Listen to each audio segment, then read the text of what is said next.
Praise lord. ప్రభువును రక్షకుడైనటువంటి యేసుక్రీస్తు పరిశుద్ధమైన నామంలో మీ అందరికీ నా హృదయపూర్వక వందనాలు. అందరు బాగున్నారండి? ప్రభు మన అందరిని కూడా గడిచిపోయినటువంటి 7 నెలలు కాచి కాపాడి 8వ నెల ఆగస్ట్ నెలలో 2వ తారీఖున ప్రభు సన్నిధిలో ఈ విధంగా కూడుకోవడానికి ప్రభు మనకి ఒక గొప్ప అవకాశాన్ని ఇచ్చారు. దేవుడు చేసినటువంటి మేలుకి మనం ప్రభుకి కృతజ్ఞతాస్తుతులు చెల్లించవలసినటువంటి బాధ్యత ఎంతైనా ఉంది. మన జీవితంలో ఆయనకి ఎప్పుడు మనం కృతజ్ఞత చెప్తా ఉన్నాం. విశేషంగా ఈరోజు చాలా ప్రత్యేకమైన దినం. అప్పుడప్పుడు మనకి చాలా ప్రత్యేకమైన దినాలు వస్తూ ఉంటాయి సంవత్సరంలో. ఆ యొక్క నెలలో కొన్ని ప్రత్యేకమైన దినాలు వస్తూ ఉంటాయి. ఈరోజు మరి ఒక ప్రత్యేకమైన దినం ఏంటంటే అందరికి తెలిసిన విషయమే, ఫ్రెండ్షిప్ డే, స్నేహితుల యొక్క దినోత్సవం అని అంటాం. ఈ స్నేహితుల యొక్క దినోత్సవం రోజున ప్రతి ఒక్కరికి స్నేహితులు లేదా స్నేహితులు అనేది ఖచ్చితంగా ఉండాలి కూడా.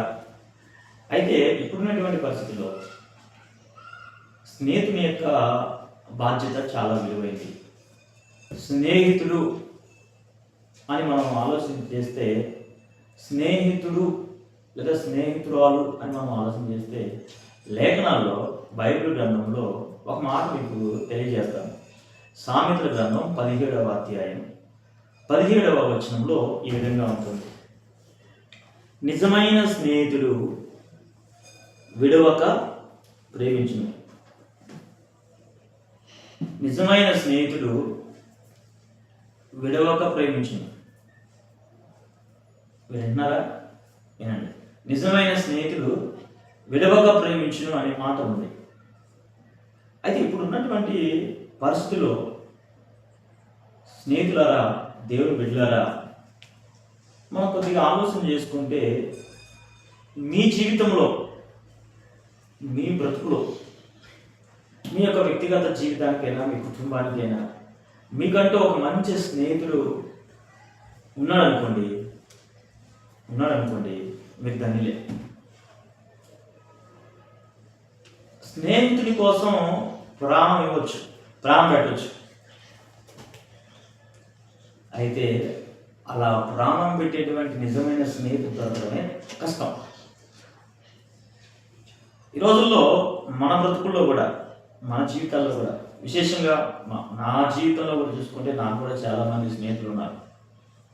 స్కూల్లో స్నేహితులు, బైబిల్ కాలేజ్ చదువుతున్నప్పుడు స్నేహితులు, సేవలోకి వచ్చినటువంటి స్నేహితులు. ఆ స్నేహితుల్లో మనకి దగ్గరగా ఉన్నటువంటి వాళ్ళు, మనతో కూడా కలిసి ప్రయాణం చేసేవాళ్ళు, మనతో కూడా కలిసి జీవితంలో ముందుకెళ్ళేటువంటి వాళ్ళు చాలామంది ఉన్నారు. నాకు కొంతమంది స్నేహితులు మనతో పాటు ప్రయాణం చేస్తూ మన దగ్గరే ఉంటూ మనకే ద్రోహం చేసేవాళ్ళు కూడా ఉన్నారు.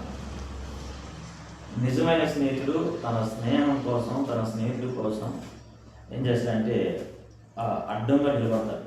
కానీ ఇప్పుడున్నటువంటి సముదాయంలో స్నేహం అనేటువంటి ఒక ముసుగులో చాలామంది స్నేహం చేస్తున్నారు. ఆ స్నేహం అనేటువంటి ముసుగేసుకొని స్నేహితుడికే మోసం చేస్తున్నారు. వీటి మధ్యలో నీకు నిజమైనటువంటి ఒక స్నేహితుడు దొరికాడు అంటే నువ్వు ధన్యుడు అని నేను చెప్తున్నాను. బైబిల్ గ్రంథంలో, లేఖనాల్లో భక్తుడైనటువంటి దావీదుకి ఒక మంచి స్నేహితుడు ఉన్నాడు. అతడి పేరు యోనాతాను. యోనాతాను ఎవరంటే సౌలు యొక్క కుమారుడు, అంటే రాజు కుమారుడు, అంటే రాకుమారుడు. అప్పటికి దావీదు యొక్క పరిస్థితి కూడా, ఆయన రాజుగా ఇంకా పట్టాభిషేకం పొందుకోలేదు, కానీ దేవుని యొక్క ప్రణాళిక దావీదు మీద ఉంది. ఇది గమనించినటువంటి యోనాతాను దావీదుతో స్నేహం చేస్తాడు. దావీదుతో స్నేహ స్వభావం కలిగి ఉంటారు. బైబిల్లో లేఖనం ఏం చెప్తుంటే, వారు ప్రాణములు ఒకరితో ఒకరు ప్రాణంతో ప్రాణం వేసుకొని పోయింది అంట.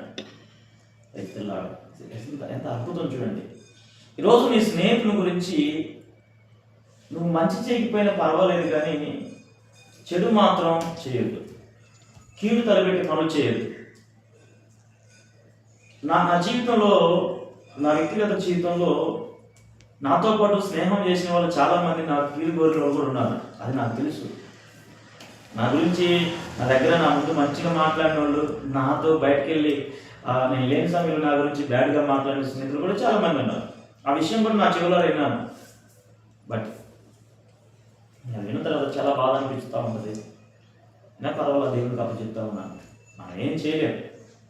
స్నేహితుడు అని నమ్మాము, స్నేహితురాలు అని మనం కొన్ని సందర్భాలు నమ్ముకున్నప్పుడు స్నేహితులు మనం మోసం చేస్తున్నప్పుడు మనం ఏం చేయలేము. అలాంటి వాళ్ళకి దూరంగా ఉంటే మంచిది. ప్రైజ్ లార్డ్, హల్లెలూయా. కానీ యోనాతాను చూడండి, దావీదుని అతని యొక్క రాజ్యము దావీదు చేతిలోకి వెళ్తుంది. తర్వాత యోనాతాను రాజు అవ్వాల్సిన విషయంలో దావీదు రాజు అయిపోతాడని ఒక పక్క నుంచి తన తండ్రి అయినటువంటి సౌలు చెప్తున్నప్పటికి కూడా ఆ రాజు యొక్క అభిషేకము, దేవుని యొక్క చిత్తము దావీదు ముందుందని గ్రహించినటువంటి యోనాతాను అతనితో స్నేహం చేసాడు. కానీ ఎప్పుడు కూడా అసూయమైనటువంటి ఆలోచన కానీ, దావీదుని ఏదైనా హాని తలపెడతామని కానీ, దావీదుకి ఏదైనా కీడి కలగజేద్దామని కానీ ఎప్పుడు కూడా యోనాతానులో అలాంటి